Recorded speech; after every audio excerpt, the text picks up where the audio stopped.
Hello friends, मैं शिव नीचान आपका स्वागत करता हूं आपके अपने यूट्यूब चैनल पर। दोस्तों, आज की वीडियो में यहाँ पर मैं आपको बताने वाला हूं लेटेस्ट अभी जीएसटी के द्वारा यहाँ पर नोटिस जारी किया है सेक्शन 74 में। अगर आपको नोटिस आया है, ये हो सकता है फर्दर अभी आपको नोटिस आएंगे 74 में, तो आपको किस तरीके से उसका रिप्लाई करना है।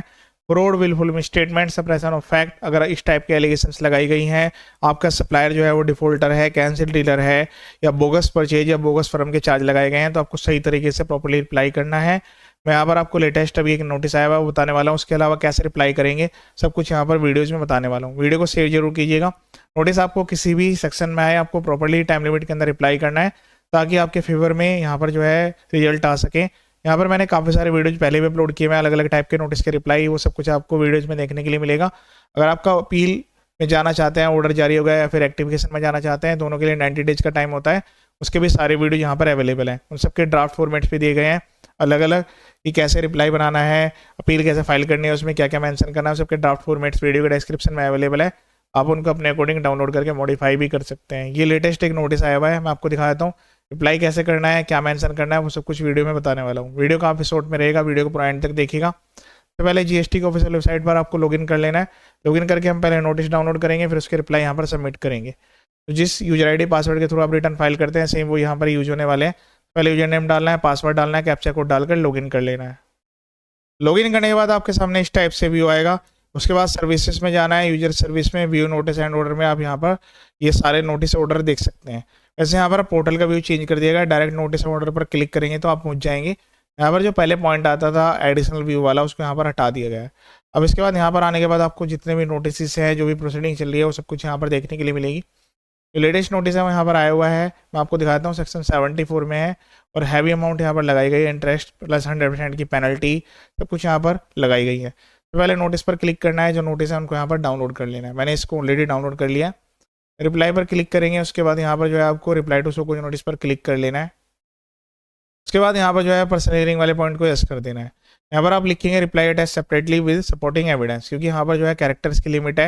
यहाँ पर जो है जितने भी आपके जो भी आप लिखना चाहते हैं पूरा का पूरा आप यहाँ पर नहीं लिख पाएंगे। तो यहाँ पर आप इतना ही लिखेंगे, फिर उसके बाद रिप्लाई डिटेल बनाना है, उसको यहाँ पर अटैच करेंगे विद सिग्नेचर, और जो भी सपोर्टिंग एविडेंस है वो सब कुछ यहाँ पर 1 बाय 1 करके अटैच करेंगे। 4 फाइल यहाँ पर अटैच हो सकती हैं। एक फाइल का साइज 5 MB से ज़्यादा नहीं होना चाहिए। अगर आपकी मल्टीपल फाइल्स हैं तो आप मर्ज करके भी कर सकते हैं। वेरिफिकेशन वाले पॉइंट पर क्लिक करना है, ऑथराइज्ड पर्सन सेलेक्ट करना है, प्लेस यहाँ पर एंटर करना है। जैसे जिस भी प्लेस पर आपका रजिस्टर्ड प्रीमाइसेस है जहाँ से आप रिप्लाई फाइल कर रहे हैं, फाइल पर क्लिक करेंगे, नेक्स्ट पेज पर रिडायरेक्ट होंगे। वहाँ पर ईवीसी का ऑप्शन आएगा, ईवीसी के द्वारा आप अपने रिप्लाई को सबमिट कर देंगे।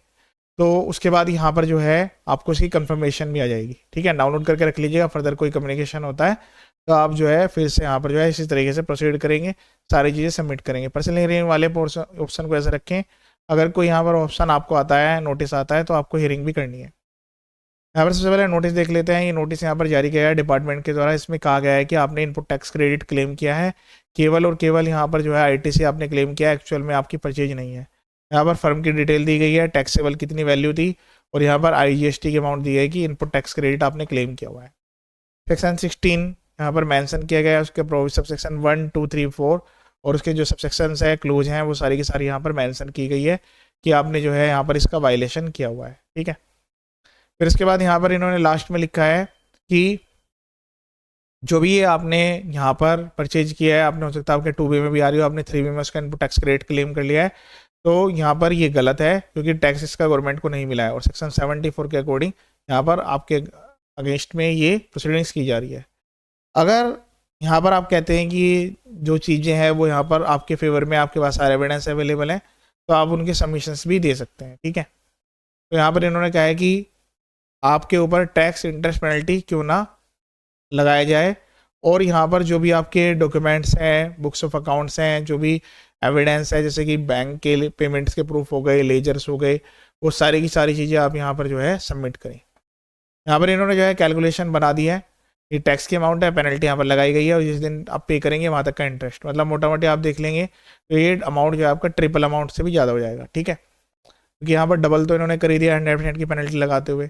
ये एलिगेशंस इन्होंने लगाई है, तो आप डिपार्टमेंट से इसका प्रूफ जरूर लें कि क्या डिपार्टमेंट के पास क्या डॉक्यूमेंट अवेलेबल है, इसके बेस पर यहाँ पर जो है वो ये कार्रवाई कर रहे हैं। ठीक है, अब यहाँ पर इन्होंने कहा है कि इंटरेस्ट तो आपको खुद ही कैलकुलेट करना पड़ेगा। 30 दिन का टाइम दिया है, और यहाँ पर जो है प्रोवाइड किया गया एड्रेस भी प्रोवाइड किया गया जहाँ पर ये आपको अगर कोई सबमिशन देने हैं तो आप यहाँ पर सबमिट कर सकते हैं। इसके बाद यहाँ पर ये समरी ऑफ नोटिस है जिसमें यहाँ पर टैक्स लगाया गया है, पेनल्टी लगाई गई है, इंटरेस्ट पे करना होगा। अब यहाँ पर आपको रिप्लाई दिखेगा, प्रॉपर्ली सही तरीके से बनाना है। ये मैं आप ड्राफ्ट रिप्लाई दिखा रहा हूँ, कोई ऐसा स्पेसिफाइड फॉर्मेट नहीं है, आप अपने अकॉर्डिंग मॉडिफाई कर सकते हैं। अब सबसे पहले आपको क्या करना होगा, प्रॉपर ऑफिसर को रेफरेंस करना है जिसके भी द्वारा वो नोटिस यहाँ ऑर्डर जारी हुआ है। ठीक है, यहाँ पर जो भी कम्युनिकेशन आया है उसमें आपको रेफरेंसिंग देनी है। फिर यहाँ पर सब्जेक्ट लिखना है कि ये पर्टिकुलर स्टेट में नोटिस आया था, इसकी रेफरेंस आईडी थी। फिर उसके बाद यहाँ पर जो है आपको कंफर्मेशन देनी है, जो भी आपकी फर्म का नेम है, जीएसटी नंबर है, वो लिखना होगा। आप अपने फैक्ट ऑफ केस लिखेंगे, यहाँ पर टाइप करेंगे कि आपको किस डेट में इस रिगार्डिंग नोटिस आया है और जो उसमें लिखा हुआ है कि सेक्शन 74 अप्लाई हुआ है, इस पार्टी के रिगार्डिंग है। जो भी चीज़ें हैं वो यहाँ पर आपको लिख देनी है। डिमांड किसी भी पॉइंट को लेकर हो सकती है, इनमें से कोई भी पॉइंट आपके रिगार्डिंग यूज किया जा सकता है। एक्नोलिजमेंट, जो भी आप को यहाँ पर नोटिस या ये फिर रिसीव हुआ है उसको आप एक्नोलिज करेंगे। लेकिन एक्नोलिजमेंट का मतलब ये नहीं है कि आप जो है इसको चैलेंज नहीं कर रहे, वो पॉइंट यहाँ पर क्लियर लिख देंगे।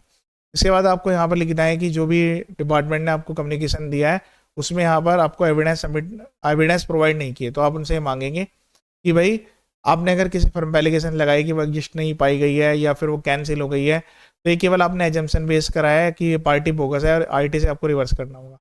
तो इस तरह की एलिगेशंस के रिगार्डिंग अलग अलग ऑनरेबल कोर्ट के फेवरेबल ऑर्डर्स भी आए हुए हैं, वो भी आप जरूर मेंशन करें। यहाँ पर आपको लिखना है कि सबसे पहले आप जो है एविडेंस प्रोवाइड कराएं जिसके बेस पर आप अपने रिप्लाई को सबमिट कर सकें। इस तरीके से आप यहाँ पर ड्राफ्ट करेंगे। उसके अलावा यहाँ पर आपको ये चीज़ क्लियरली लिख देनी है कि जो भी आपकी परचेज है वो बोनाफाइड है परचेज है, आपके पास इसके रिगार्डिंग सारे एविडेंस अवेलेबल है, बैंकिंग चैनल के सारे प्रूफ्स भी आपके पास अवेलेबल है और वो यहाँ पर आपको अटैच भी करने हैं। साथ में यहाँ पर आपको मेंशन कर देना है कि जीएसटी जब यहाँ पर एक्टिविटी की गई थी उस टाइम पर जीएसटी पर्सन एक्टिव भी था और आपने बोनाफाइड परचेज किया है, रजिस्ट्रेशन डिपार्टमेंट के द्वारा दिया गया है और आपका इसमें कोई भी डिफॉल्ट नहीं है और ट्रांजेक्शन उसने अपलोड भी करी है, आपके 2A में या 2B में दिख भी रही है, आपके पास ये रिकॉर्ड्स अवेलेबल है। ठीक है, तो इस तरीके से सबसे पहले आपको लिखना है। फिर उसके बाद आपको डिपार्टमेंट से जो भी इन्फॉर्मेशन या डॉक्यूमेंट की रिक्वायरमेंट है वो स्टार्टिंग में आपको आस्क कर लेनी है।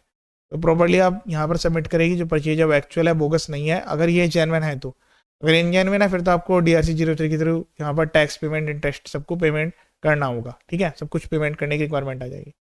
तो इस तरीके से आप यहाँ पर प्रॉपर्ली मेंशन करें। फिर उसके बाद सेक्शन 74 के प्रोविजंस को लिखना है। अगर सेक्शन 73 में आया उसके प्रोविजंस को लिखें। अब यहाँ पर ये कन्वर्ट हो चुका है सेक्शन 74A, तो हो सकता है आगे फर्दर आपको 74A में नोटिस आए। ठीक है, लैंग्वेज इसकी टाइप की रहने वाली है। आपको यहाँ पर जो है अपने सबमिशंस देने हैं, जो भी आप यहाँ पर एविडेंस लगा रहे हैं, प्रूफ्स लगा रहे हैं, वो यहाँ पर आपको देने हैं। आपको क्लियरली लिख देना है कि ये आपके GSTR 2A में रिफ्लेक्ट कर रहा है, आपके पास सारे एविडेंस अवेलेबल हैं और ये जो है किसी भी तरह से रेस्ट्रिक्ट आईटी से नहीं है और पार्टी जो है एक्चुअल है। फिर उसके बाद यहाँ पर जो है आप अपनी वर्किंग जो भी आपने की है वो यहाँ पर आप उसको प्रॉपर्ली सही तरीके से मेंशन करेंगे। अपॉर्चुनिटी ऑफ बीइंग हेड वाला पॉइंट जरूर लिखें। आप यहाँ पर मेंशन करेंगे जो नोटिस है गलत तरीके से गलत सेक्शन में जारी किया गया, हो सकता है कि 73 का हो या फिर 74A में, तो उसमें आपको क्लियर लिखना होगा कि इस सबसेक्शन में नहीं दूसरे सबसेक्शन में आना चाहिए। ठीक है, क्योंकि इसमें वहाँ पर सबसेक्शन कर दिए गए हैं दोनों को मर्ज करते हुए। तो इस तरीके से प्रॉपर्ली सही तरीके से आपको ड्राफ्टिंग करनी है और यहाँ पर रिक्वेस्ट करनी है। फर्दर जो भी आप जो है यहाँ पर अपॉर्चुनिटी ऑफ बीइंग हेड वाला पॉइंट जरूर डाल दें कि भाई कोई भी एक्शन अगर एडवर्स लिया जा रहा है तो आपको इन्फॉर्म किया जाए, आपको opportunity of being head provide किया जाए। आप फर्दर जो भी डॉक्यूमेंट सबमिशन देने के लिए तैयार है वो भी आप क्लियरली मेंशन करें। इस तरीके से आप इसको डिटेल रिप्लाई बनाएंगे। इसमें आप अपने अकॉर्डिंग एडिशन भी कर सकते हैं, कुछ और भी ऐड कर सकते हैं, मॉडिफाई कर सकते हैं। तो सही तरीके से अगर सही तरीके से आप प्रोसीडिंग करेंगे तो आपके फेवर में केस आने के चांस काफ़ी ज़्यादा हो जाएंगे। तो मैंने आपको सही तरीका बता दिया है। यहाँ पर डिटेल रिप्लाई अपलोड करें सारे एविडेंस के साथ। फर्दर कोई डॉक्यूमेंट्स मांगे जाते हैं तो उसको भी सबमिट कर दें। अगर आपके पास हियरिंग की नोटिस आते हैं तो आप हियरिंग जरूर करें, अपने एविडेंस को सबमिट करें। इससे क्या होता है कि जो केस है वो सही तरीके से प्रॉपर जो भी प्रोसीडिंग्स है वो ड्रॉप हो जाती है और कोई भी एक्स्ट्रा डिमांड, इंटरेस्ट, पेनल्टी पे करने की आपको रिक्वायरमेंट नहीं आती है। तो ये था लेटेस्ट वीडियो। बाकी अदर वीडियो भी आप एक बार देख लीजिएगा। ये वीडियो देखने के लिए थैंक यू सो मच।